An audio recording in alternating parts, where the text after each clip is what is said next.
et bienvenue pour cet épisode 5, toujours dans le cadre de la France apprenante. Dounia vous instruit. Aujourd'hui, nous allons vous parler des chauffes. Nous vous avons parlé dans les derniers épisodes du djembé et de l'orchestre mandingue. Donc, l'orchestre mandingue est constitué du djembé fola et de ses accompagnateurs, le soliste, et les dum-dum fola, qui vont donc assurer la basse. Maintenant, comment se passe une fête populaire? Les musiciens et la foule forment un cercle. La griotte va commencer à chanter et tout le monde va se lever et tout doucement, en formant un cercle, les gens vont danser les uns derrière les autres en écoutant les louanges de la griotte. Quand celle-ci a terminé, la musique va pouvoir monter en vitesse et en énergie. Et c'est à ce moment-là que les danseurs et les danseuses sont invités à venir dans le cercle de la danse pour s'exprimer, pour exprimer leur force, leur savoir-faire et leur créativité. En général, le solo d'une danseuse ou d'un danseur va être ponctué d'une chauffe. Ou alors, la fin de la musique également peut terminer sur une chauffe. Qu'est-ce qu'une chauffe?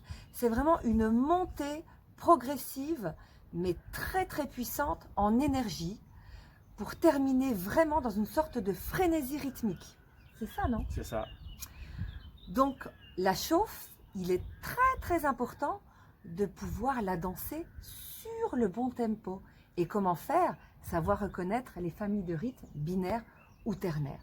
Ça, c'est important.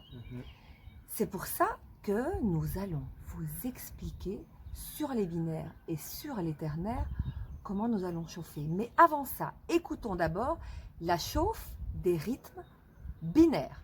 C'est un peu comme un cheval au galop, vous allez vous en rendre compte. Et là, On t'écoute ici.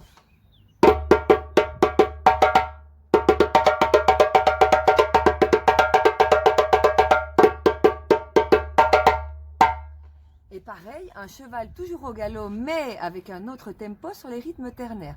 La chauffe des ternaires.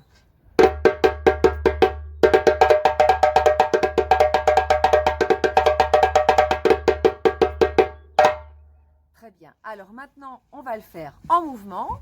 Issouf va jouer et je vais danser. Je vais vous montrer plusieurs chauffes de binaires. Et ensuite, si j'ai survécu, plusieurs chauffes de ternaires. C'est parti? Angata. Alors, il y a une chauffe par laquelle je vais commencer, qui est la chauffe que les débutants ont apprise. Vous allez voir qu'on peut aussi l'améliorer. Et ensuite, je vous montre d'autres chauffes. On y va. Binaire. Binaire.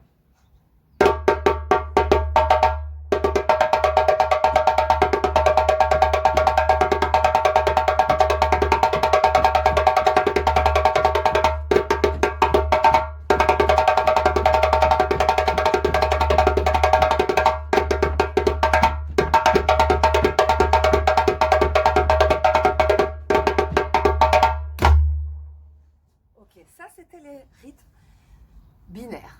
Voilà, donc vous avez vu que les pieds frappent le sol, martèlent le sol. Et ce qui est très très important dans les chauffes, c'est de vraiment monter ses pieds.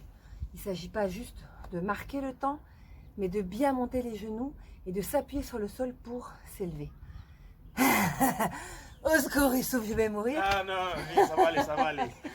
Et maintenant, les ternaires. On y va. Je commence avec une chauffe qu'on a fait avec les débutants et puis je vous en montre d'autres.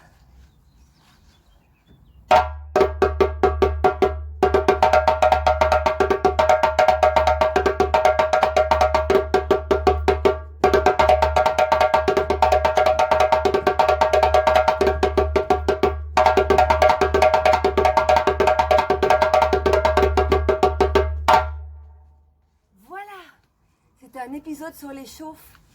On vous embrasse et on vous dit suite au prochain épisode. Merci.